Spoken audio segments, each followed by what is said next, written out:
Uh, for sight, we call it optical sensors. For hearing, we develop acoustic sensors, thermal sensors. They can be chemical, physical sensors, or probably gas or maybe chemical sensors. So this is not just a limited story behind sensors, but just to tell you that we engineer use slightly more technical terminologies, as all of you know. And to be able to develop one sensor, we have to do a lot of work, and which certainly can be available, can be made available on one of the shelves of such departmental stores. So, but a lot of work has been going on. I'm sure you must be hearing about sensors for quite some time and many, many decades. But what is new? What is something which is sort of intriguing all of us to develop new sensors? So one of the initial things, or one of the first things which we talk about is the new fabrication schemes, new manufacturing schemes, which suddenly bring the requirement and the necessity from the user at large to the scale, to the bench. To do that, one of the first things is the nanomaterials. Well, nanomaterial, the word nano is used everywhere, so I'm also using it to hear some of the admirations from you. But believe me, nanomaterials have dramatically changed the way we see the sciences today. The third thing is the mechanism. Because of the unique features of the sensors, we might have to integrate electrodes, some of the new integration schemes, some of the new circuitry, as these days even elementary school kids know how to use Arduino or Raspberry Pi and so on. So those very circuitry are something which is extremely important, required. And now the globe is changing because of these interesting three acronyms, which we all know these days: artificial intelligence, ML, or IoT. Some people say that ML and IoT are a part of AI, or some people say they are replaceable. So let's not really debate about it, but let's use them somehow. Okay, so this is something which people are using it for new smart sensors development and so on. So today I'm going to talk about some of the perspective of sensors. I'll talk about what is the unique sale proposition of the 3D printed sensors. How do we process them? I will not spend time on design because it is not a lab class per se, but certainly we can discuss later if required. I will spend some time on one case study, which is a viscosity meter, which we have tried to develop or various versions of it rather, and for various applications. And I will try to quickly summarize some of the other examples, and of course, I will summarize my whole session. So this is one particular viscometer which you see on top. So this is a simple viscometer, and I'll explain it further, which had a simple paper. Well, I'll start my demonstration. This is a simple paper device, which you can see here, although the electrodes are more of black color here, but in this case, they are more of transparent because we use a different kind of ink to create electrode zones. And interestingly, you can just switch in and out like a cartridge in a printer, and you can dispense your fluid from this particular point, and underneath is hidden the microcontrollers and so on and so forth. So within a matter of tens of seconds, you can get the answer of what kind of viscosity you're looking at. And this is another kind of sensor which I'll be discussing later. And this is the same device, which is, you can see, kind of a top view kind of thing. And you can correlate with a 1 rupee coin, which has become kind of hibernation these days, but still we can kind of compare it. So before I begin, let me just brag about our lab. So it's a very quick video about our lab, what we do and so on, kind of summary, which we made for a funding agency a couple of years back. So lab has really evolved since then as well. You can see a few 3D printers here, which we use them quite a bit. This is a inkjet printer, which you can see here.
So yeah, so we have people from different departments and different kind of capabilities, and we are successfully implementing many projects. We have postdoctoral fellow, lab technician, several PhD scholars, and both part-time and full-time. And we have been working primarily on sensor development and some of the energy harvesters. And but majority of them are micro scale or milli scale, I would say, for various applications, and some of them I will try to show it to you today. Currently, we are supported by different funding agencies like ICMR, Department of Health Research, DSIR, DST, and so on. And they have their own mandate, their own particular project we are working on. So in terms of perspective about 3D printed sensors, I always try to begin with some of the big picture. So if we can go back to history, and around 250 years ago, there was an invention of steam, and that really paved the way to develop newer thought process, newer mechanism, so that society and people at large can be benefited. So the invention of steam has created the power or weaving loom and so on. Believe me, this industry 1.0 was not existing there. I mean, that name people have given now to that time when they say that it was industry 1.0. Then came the invention of electricity around 100 years later or 90 years later, which helped to start mass production, assembly line, and of course, the power to all the households. Then in 1969, or maybe a little before that, when Bell Labs and IBM has incepted the idea of integrated circuits, which definitely changed the way we look at things, especially from the electronics perspective. And last but not the least, we call about what we have today is the internet era, cyber physical system. So people have started calling the today's era as Industry 4.0, and that's why they started calling IEC era as 3.0, electricity era as 2.0, and the steam era as 1.0. So it is extremely important that whatever we do, whatever we make today, we always see from the lenses of internet, cyber physical system, so that the work which is being done today or by us or by a given lab, it is benefited to the society at large. And of course, it has many more benefits. So we'll be talking about how these smart sensors can be developed or has been developed, and how the current niche about Industry 4.0 has been integrated into these systems. So I love these pictures, these 4 black and white pictures. And those of you who would like to participate, they can certainly answer, except my own students who are here, because they know about these pictures quite a bit. So these pictures essentially talk about what was the industry around 150 to 200 years ago. So as you can see that these are not just photo edited black and white pictures, these are real black and white pictures. See, the top left is more of a textile industry. The top right is more of a automobile industry. The bottom left is say biomedical industry, and bottom right is like a solar thermal system. So one thing which you can see is that if you can take an example of automobiles, things are not automated.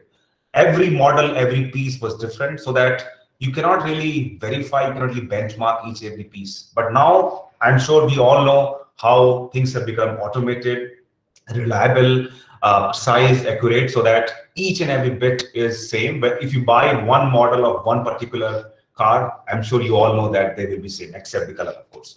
So the need for today is we need to work in accuracy, cost, or time, or maybe two of them or all of them. So I somehow use this acronym quite a bit, ACT technology, and that's where the 3D printing interventions has really helped to be able to develop some of the smart devices. This is one kind of device which we have developed around 7 to 8 years ago when the 3D printed was booming in our country. And this was fabricated by a simple stereolithography printer. And that time, I remember 2013, we bought this printer for around 4 lakh rupees, which was quite expensive in what we can get today. So you can see that we can create a simple matter-free device with the serpentine channels, 2 inlets and one outlet, and we can create this device in 15 to 20 minutes. And of course, it costs a couple of rupees, of course, in terms of the consumable cost. So this evolution, as I said, that it will continue. It has continued as we have been seeing for last 150 years, and this will continue. There is no end to it. And whatever we see tomorrow, this cyber physical system, as I mentioned, will certainly help to be able to develop more smart and more user-friendly and more portable devices. That is why we can call it as an ACT technology. But how? So I'm sure that in terms of accuracy, at least for last 1 year, we have been seeing the way the world is changing. You need to have a device which can accurately monitor or detect the virus which is available possibly or impossibly in our body. So accuracy is certainly extremely important. You are able to detect the virus V1, not the virus V2. And not only you are able to detect virus V1, but also accurately, so that the clinical practitioner or the doctor can certainly decide the course of action in terms of treatment. Whether it is dengue or whether it is fuel adulteration, it has to be accurate. It has to be accurate, affordable too. Affordability, of course, comes at different stages, because if it is an extremely urgent scenario, the accuracy might be more important than the affordability. And finally, the result should be fast. So that is why these technologies are extremely important, where the accuracy, cost, and time plays an important role. It's to give you my thoughts about the current scenario. If you think about when we were sitting in March 2020, everybody was talking about detection, right? But now everybody talks about vaccine. Of course, we are going to a second stage, I believe. But 1 year ago, people were talking about detection. But how the detection should be? The detection should be having a very different virtues, like it should be rapid, as I said before, specific, it should not be non-interfering. We can develop possibly a prototype, and of course, cost effective it should be. I wrote cost effectiveness on the extreme right side, because depending on the severity of the problem, the cost will take the prominence. So detection has to have these things, whether we are talking about detection of viral or any other per se. So just to give you 2 quick pictures, which I really like. So in terms of detection, there are 2 methods, and I'm sure everybody has become an expert of the viral detection now, at least for the namesake. We all know that there is something called RT-PCR. I mean, we see this word at least 100 times if you control F any electronic copy of a newspaper, right? So we all know what is RT-PCR. So you can give your sample and you can get the test done in maybe few hours, if not 1 hour, at least 6 to 8 hours. And of course, antibody test, which we all know that it was earlier very popular, or people used to take it, but now later on RT-PCR become more prominent. But having said that, in place of 8 hours to 10 hours, where the doctors has to wait to start the diagnosis, it is extremely important to develop a test which can give an answer in a matter of tens of minutes or so on. That is why a lot of people are working on it, including us, to be able to develop a device which can give an answer within 10 to 20 minutes. And of course, the antibody test can be done within a matter of week. Okay. So, so what are the unique cell proposition? So I did not end my story. So to be able to develop such devices, 3D printing can or has really played an important role, and I'll show you how. So what are the unique cell proposition? Well, this is not my class, but still, those of you who are from college, the micro devices are extremely important because I'm sure you have heard these words in your class 8 to class 9, surface area of a sphere or volume of a sphere. But this is important, which we might not have thought about it. Surface to volume ratio is 3/r. So when you bring down the size of a device, the surface which is available to you for further reaction increases, and that will give you a huge leeway to carry on many reactions. You can see from certain examples like grain dust when you use on Diwali. I mean, Diwali, when you basically hit on the wall, it booms. And similarly, like the ground salt, it dissolves much faster. And also, why the ant flies, not the elephant. So these are some of the fundamentals which we all need to sort of understand and remember, so that we can digest about the micro devices and their importance. So to be able to develop a sensor or any micro scale device, there are 4 basic steps to follow. You take any project, even if you are trying to hit a nail onto the wall, you always make a design either on a piece of paper or in your mind. So likewise, if you want to start a sensor development or any new project, you first start with design simulation. You find the most appropriate way to fabricate the device. Then you also find out the best possible way to detect the output from the device. And of course, you have to test and characterize them. So these are some of the different fabrication methods which I have sort of noted down in this particular column. But depending on those things, accuracy, cost, and time, I mean, there may be many more parameters, but probably we can sort of place other parameters in one of these 3 categories. So depending on what are you looking at, you can sort of decide which fabrication method one has to use. But in this particular discussion, I'll be more focusing on 3D printing. And similarly, detection, it can be optical, light-based detection. If you don't want to see images or light, you can sort of think about electrical-based detection, electrochemical, or electrochemiluminescence-based. So just to give you some of the economical scenario. So these sensors have become quite prevalent since the smartphone wave and this wave about the cyber physical system, which is here. And also the sensors have huge market, and if you can see various application domains, you can see that how these sensors play an important role for various kind of application domain itself. And also they have a huge career opportunity, especially for students who have joined this talk. So they will sort of like the fact that a lot of design engineers, a lot of software tool developers primarily are coming out of our country. And of course, because we do not have the typical fab lab in India, that is being outsourced primarily if you are talking about clean room based fabrication. But when we talk about these sensors, which is simple, inexpensive sensor, that huge work is being done in India itself. Yeah. So what is the 3D printing process? So I'm sure that many of us have heard about the subtractive manufacturing process, especially the clean room based process. So what you do is that you start with a big chunk of material, and then you subtract the material. You sort of try to take away the part or unwanted part which you don't want by using lithography or e-beam lithography or various other methods which are available, and you find a project, you get a project.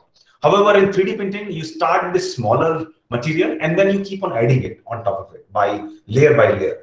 You still get the same object at the end, but the interesting part is that you have a budget in terms of the material you are using in terms of your device fabrication, right? That is the interesting part. However, that does not make it all good in comparison to subtractive manufacturing. Of course, this field is still nurturing. This field is quite new. You may not be able to get as small feature size as you can easily get by the clean room based process, like a fraction of microns or even nanometer. You may not get such small scale features by using such additive manufacturing process. Right? There are many 3D printing process, or additive manufacturing and 3D printing are called or can be considered as a replaceable manner, but I will not really discuss them today. But one of the first historical evidence of 3D printing came in 1984 when this gentleman Chris Houle invented this machine. And the idea behind 3D printing is that you first create a 3D CAD model, and I'm sure that all of us have used it or in the process to use it. And interesting part is that just by 3D CAD model, you convert into a compatible file. And one of the most important component of 3D printing is slicing it. So depending on the type of 3D printer you have, depending on the resolution of the 3D printer, you slice it. For example, for each layer, you can go say 50 microns or 100 microns and so on. So depending on the shape you are providing, you can chop it into many, many slices. For example, this height of this model is say 1 mm, and your layer size is 50 microns. So you can easily slice it into 20 layers, right? So each layer will give me one particular fabrication step. And then you 3D print it and you get the project, you get the object. That is a simple process, and everything is done more or less software based. Only thing is that unlike the photolithography where you have to focus a lot on fabrication, optimization of fabrication method, you need to work a lot on modeling or developing design. The design is crucial. Design takes the most amount of time. So design, slicing, printing, that's it. Like you print on a A4 sheet, you control F it, control P it, and then you print it, right? So similarly, you can control P it and print it, that's it, because you have done the designing and slicing in your software itself. So as simple as that.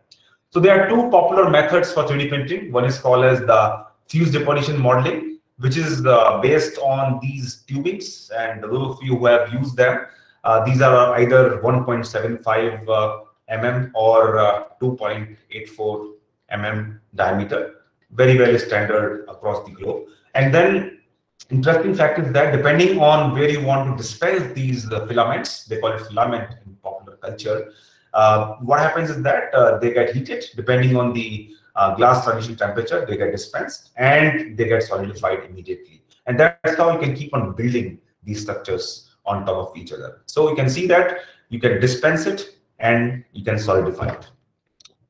I think I'll skip it because I want to spend more time on my application. So there are many materials which can be used, and there are different kinds of glass transition temperature which are mentioned here. Let's not worry too much about it. And those of you who would like to have a copy of this presentation, I'll be happy to provide because I'm skipping many slides. And the second method, which is extremely popular, is called stereolithography. And it is very much similar to, I would say, photolithography because over there also you use epoxy and then you cure it at the UV. So similar way you use the stereolithography as well. So just to give you a quick snapshot of it, so you can see that this is my very famous Formlab stereolithography. So you sort of fill the tank with epoxy, and depending on design, you can sort of suck away the part which you would like to fabricate out of 3D printing. So you can dispense it. The platform is lowered into the resin, leaving only a thin layer of liquid in between the platform and the bottom of the tank. Galvanometers direct the UV laser through a transparent window at the bottom of the resin tank, drawing a cross-section of the 3D model and selectively hardening the material. The print is built in consecutive layers, each less than 100 microns thick.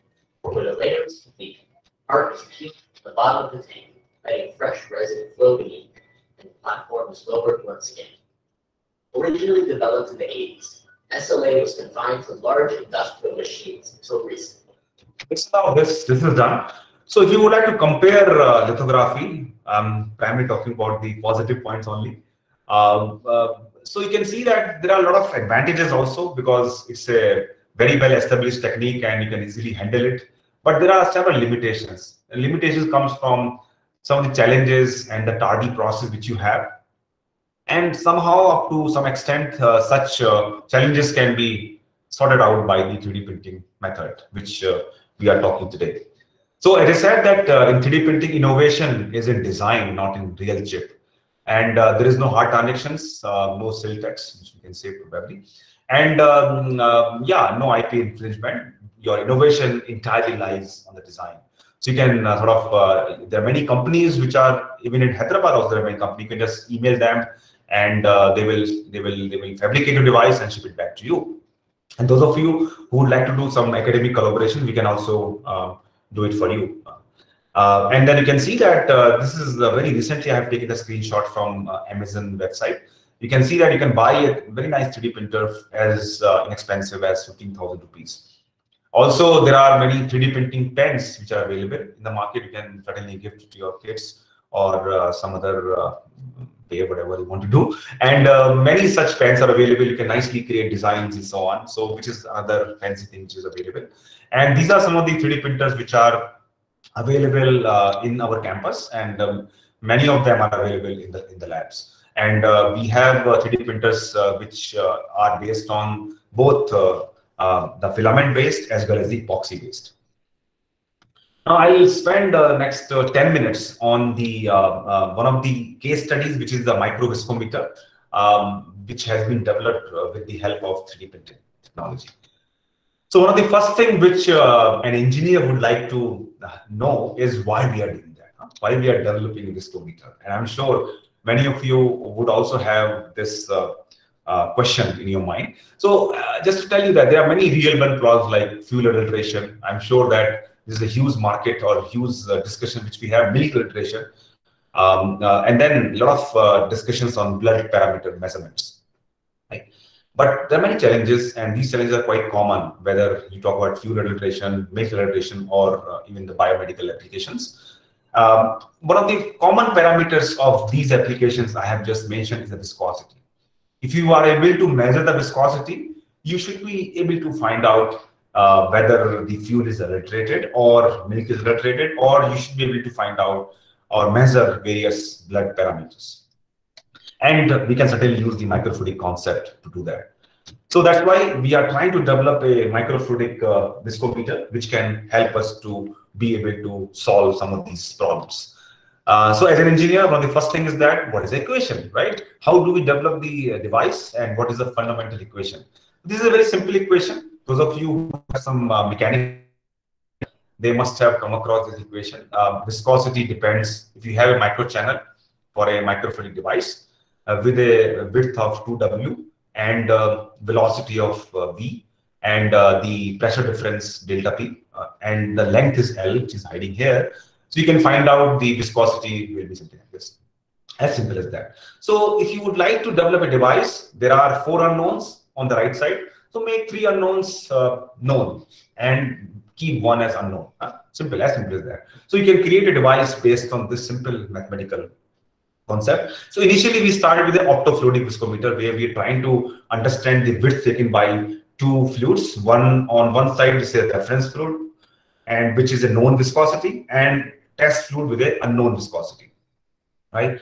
And based on the images, we can find out the viscosity of the reference fluid. But however, that is something which is not feasible on the fuel stations or dairy farms. So you cannot take your microscope everywhere. So that's why we thought about developing the electrofluidic viscometer, where we can sort of find out one of the electrical output, which will be an indicator for viscosity. So again, same equation, we have tried to twist it in this format, where if we have a known distance between electrodes, as you can see, there are 5 vertical electrodes and 1 horizontal electrodes. So if we know the distance between the 2 electrodes, and if we can find the time the fluid will take to hit 2 consecutive electrodes, we can find out the viscosity, right? As simple as that. So we try to understand how we can use them in our devices. So this is a simple device which we have fabricated out of CNC. This is acrylic, not 3D printing. And we created a Y-shaped microchannel. Later on, we have created this device. Again, you cannot see it because it's not very transparent.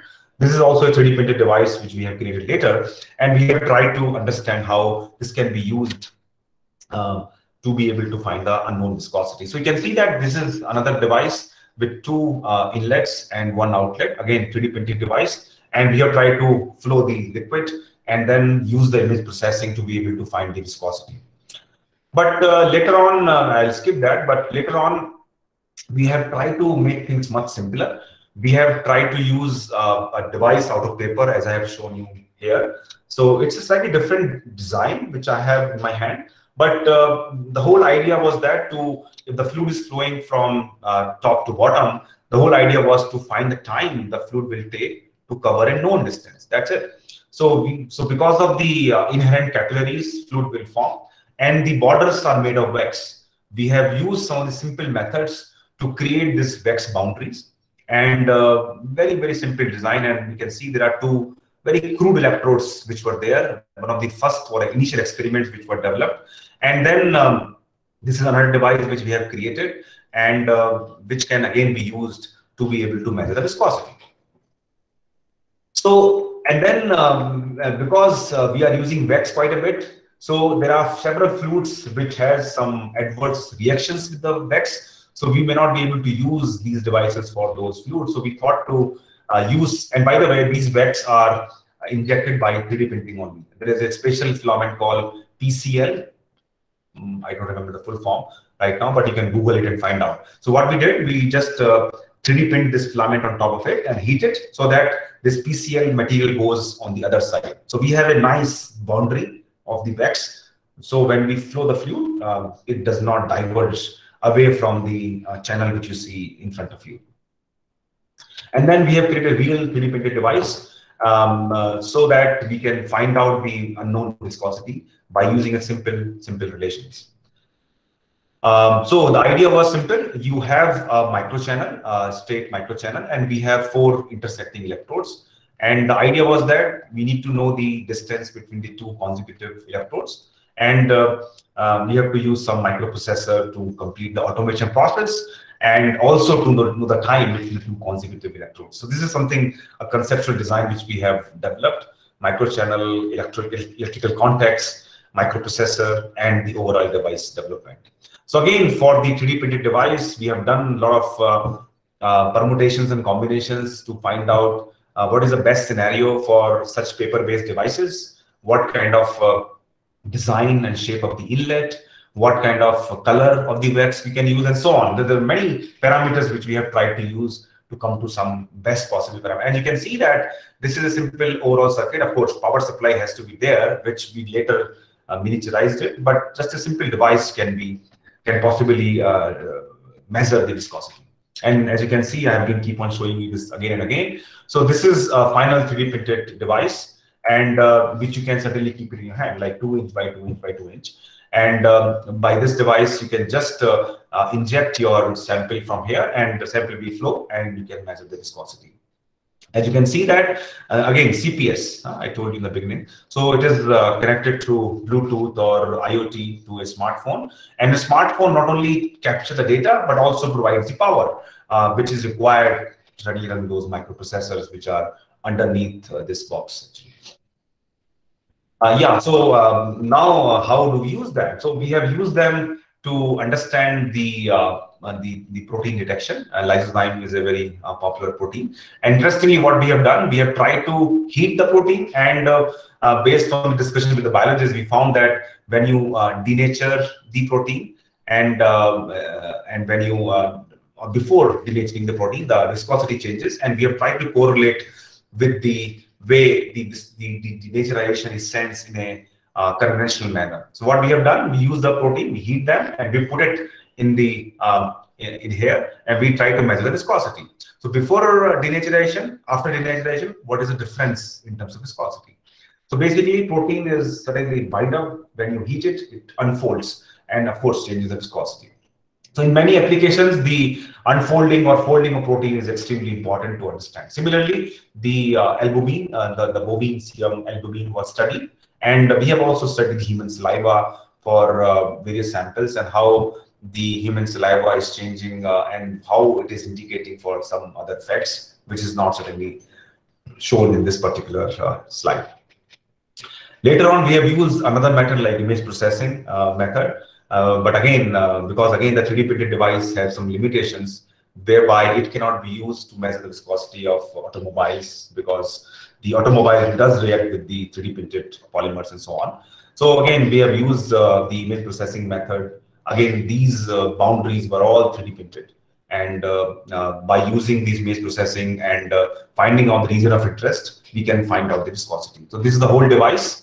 which is here. You can see the 3D printed paper device can be just placed here, and after completing the complete algorithm of image processing, you can find out the viscosity. All right, and same kind of experiments have been done to complete the proof of principle of such devices, right?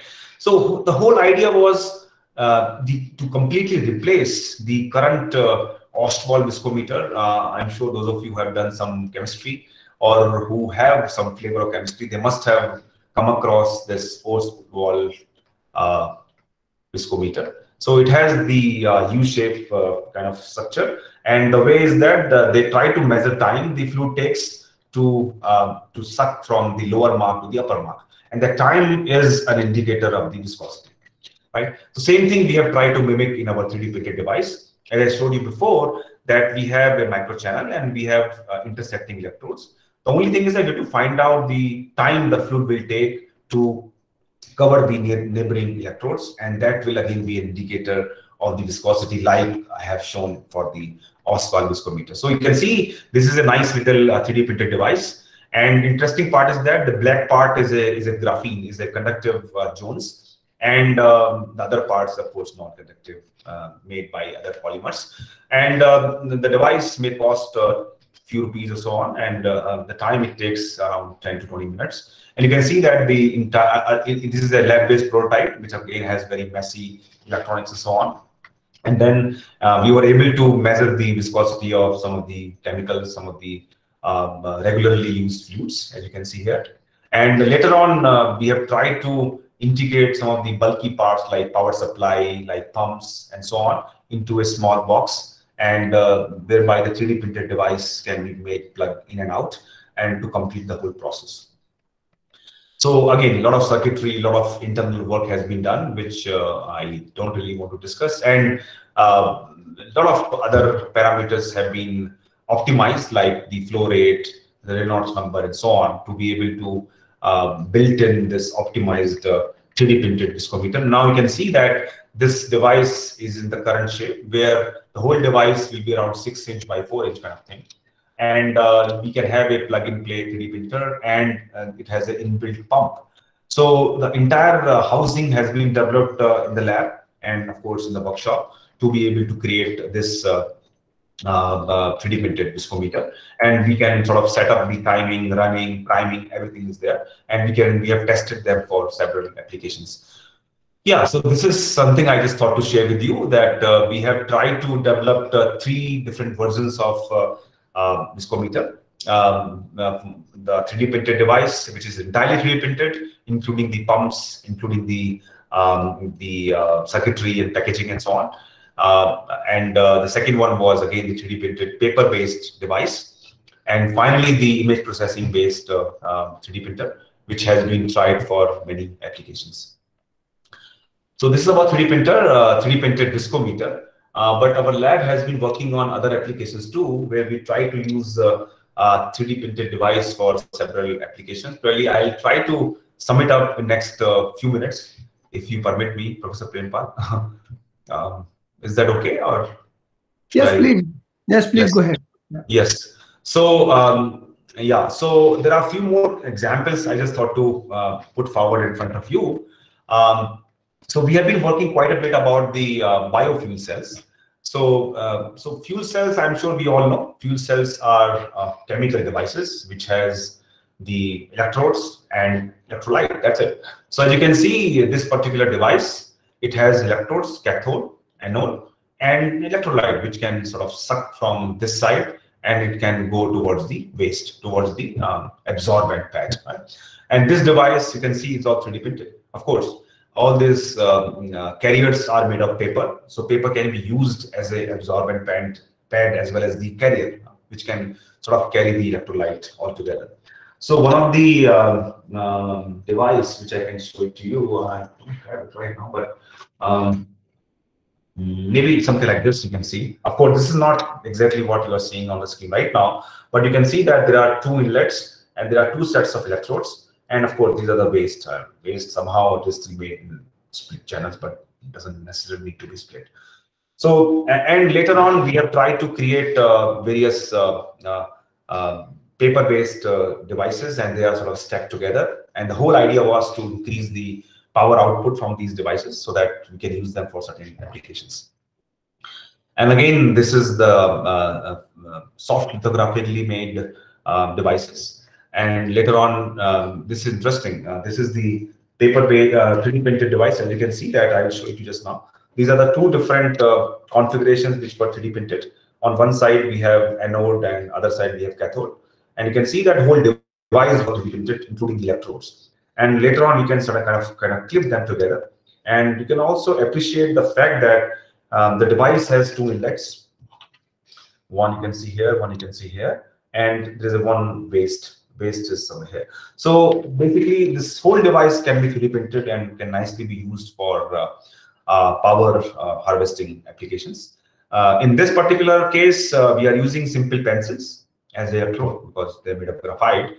And in this case, this is something like this, which I just showed to you. And this is another design. Of course, it's not 3D printed per se, but this is another design I just showed to you, something like this. And beyond the glucose fuel cell, which I showed you in the previous slide, we have been also working on microbial fuel cell, because microbes itself are the huge potential, have the huge potential to power up many devices. And we again use some of these CPS-based mechanism to be able to generate the power, and not only generate the power, but send it to the cloud. And then we have been working on some other chemical fuel cells, hydrogen fuel cells, and try to see if we can generate enough power to power some of the electronic devices and some of the consumer electronic devices as well. We have been focusing a lot on electrochemical sensing platforms. And when we talk about electrochemical sensing platform, one of the niche which is a requirement is the 3-electrode system. So we have tried to develop various 3-electrode systems, as you can see here. Again, completely 3D printed device, which has the microreactor where we can inject the analyte. And these 3 electrodes will work like 3 different electrodes which are required, or which are the inherent component of the electrochemical system. And likewise, I can show you another electrochemical devices which we have developed, sensing devices. And this is another version of the device which we have developed for other kind of sensing. So a lot of work is being done to create such electrochemical devices for various detection and monitoring applications, including the supercapacitor development as well. And next is the electrochemiluminescence platform. The good point about the electrochemiluminescence platform is that you need to sort of provide a small voltage across these 2 electrodes, and here your analyte will be there. So based on the voltage which is applied, chemical reaction take place and it generates the luminescence. And we can capture this luminescence by a simple smartphone. This whole device is like 6 inch by 4 inch by 4 inch, something like that. And the whole circuitry is housed here. An interesting feature is that we are using the smartphone to apply the voltage I just mentioned, but also to process the images, the luminescence images which we are getting out of it. So we have been trying to use them for various detection, monitoring applications, including the nutrients, biosensing applications, so on. As you can see, that this is one particular device which is housed here, and there is one device which is housed here. Moving on, some work which we try to do to try to understand how the nitrite can be detected, and later on we are trying to extend this work to detect the phosphorus and potassium, so that we can detect the entire range of NPK from the soil. So this device which we have created, which has the inbuilt syringe pump and color-based detection mechanism, which can be used for a color-based colorimetric assay of nitrogen. So basically, when the nitrogen concentration changes, the color changes, and so on. So this device has also been 3D printed, and again, we have casted the polymer and to be able to complete the entire device. Yeah, as you can see that this device is extended to measure the pH value as conductivity as well. Yeah, so now we have a very miniaturized device which is popularly used for very simple, in a simple manner, how it can be used for phosphorus as well as nitrite detection. I think last one or two things I would like to show before I conclude. This is something which is quite a new domain which we are trying to work on. This is a nasal plug which we are trying to develop. And this nasal plug has the HEPA filters to sort of filter out the pollutants, as well as it has the electrodes. The idea of the electrodes is that we can electrochemically sense some of the specific pollutants and specific external entities. So this device can be used for both as a filter as well as the detector. And as I told you, some work which we have been doing on the DNA amplification. So we have been trying to develop a device, as I have shown the initial set of my devices, my slides, that how the simple devices can be used for DNA amplification. This device has been used for nanomaterial synthesis, but our work on DNA amplification is still under review. Yeah. So just to summarize, this last 1 minute I will take. I have tried to share with you some of the perspective of these 3D printed sensors and some of the USP in terms of the development mechanism of these sensors. I try to show you one example of viscosity meter, and finally try to reflect upon some of the other applications where 3D printing has been used for various sensing and monitoring applications. I'll skip that. Yeah, I think these are some of the. So these are some of the PhD scholars which we have in our lab. As you can see that one or all of them are working either in sensing or energy harvesting scenario.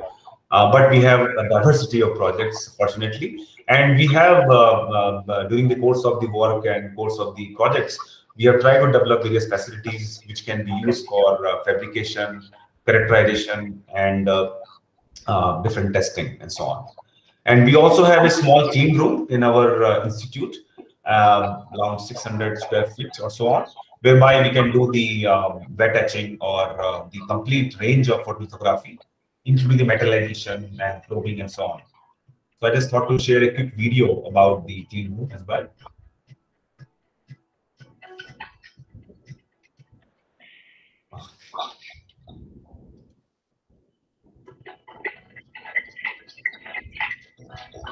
So we have so yeah, so we can I just thought to bring this slide. I know we are rushing up, but there are a lot of sub projects, a lot of miniaturized development which are taking place. And as I told you, with the course of the project which we are having, there are a lot of work has been done to not only fabricate, design the devices, but also to develop a turnkey device. And thereby we need projects like power boosters, some of the IoT bit integration. And to be able to miniaturize the devices, we might need to work upon developing some of the measurement tools like potentiostat and spectrophotometer. So we are trying to look for some more collaboration where we can seek some support to develop some of the other parts of the project which we are not really expert right now. So I would like to acknowledge some of the collaborators in India and abroad, and as well as the funding agencies who have been kind enough to support our work. And I would request you to please feel free to call us or email us. I'm sure when visit will be possible, we'll be definitely invite all of you to be able to visit our lab. And we are even ready to give you hands-on training. We have done it in the past, or any other way we can help. We'll be extremely happy and extremely open to be able to give training or any way we can help all of you. So thank you very much. This is our team. And I would like to thank all the team members and all the participants who are patiently listening to me. I exceeded more than what I promised, but I'll be happy to answer some of the questions which you might have. And before I conclude, I thank ISS chapter of Hyderabad, Professor Prempal, Professor Pandey, and others for inviting me. Thank you very much. Thank you, Dr. Sanket, for excellent talk. Now talk is open for question. I think one question Dr. Ashok Pandey asked, which printer do you use? I think you have already explained all these things. He asked in the very beginning. Okay. And so another question from Majumdar. Can you please ask your question? No, sir, that was just a clarification. If TCL was a polycaprolactone, or was it filter? This is absolutely correct, yes. Okay. Yeah. Yeah. Thank you. Okay, please unmute and ask the question. So there is no need to type right now. Yeah, Dr. Sanket Goel, I have a query. It was a nice presentation, and your students, you have got wonderful products developed. I'm curious if any of these products have risen to the level of a product which the industry or probably a diagnostic center could straight away use for some blood sample or diabetes test or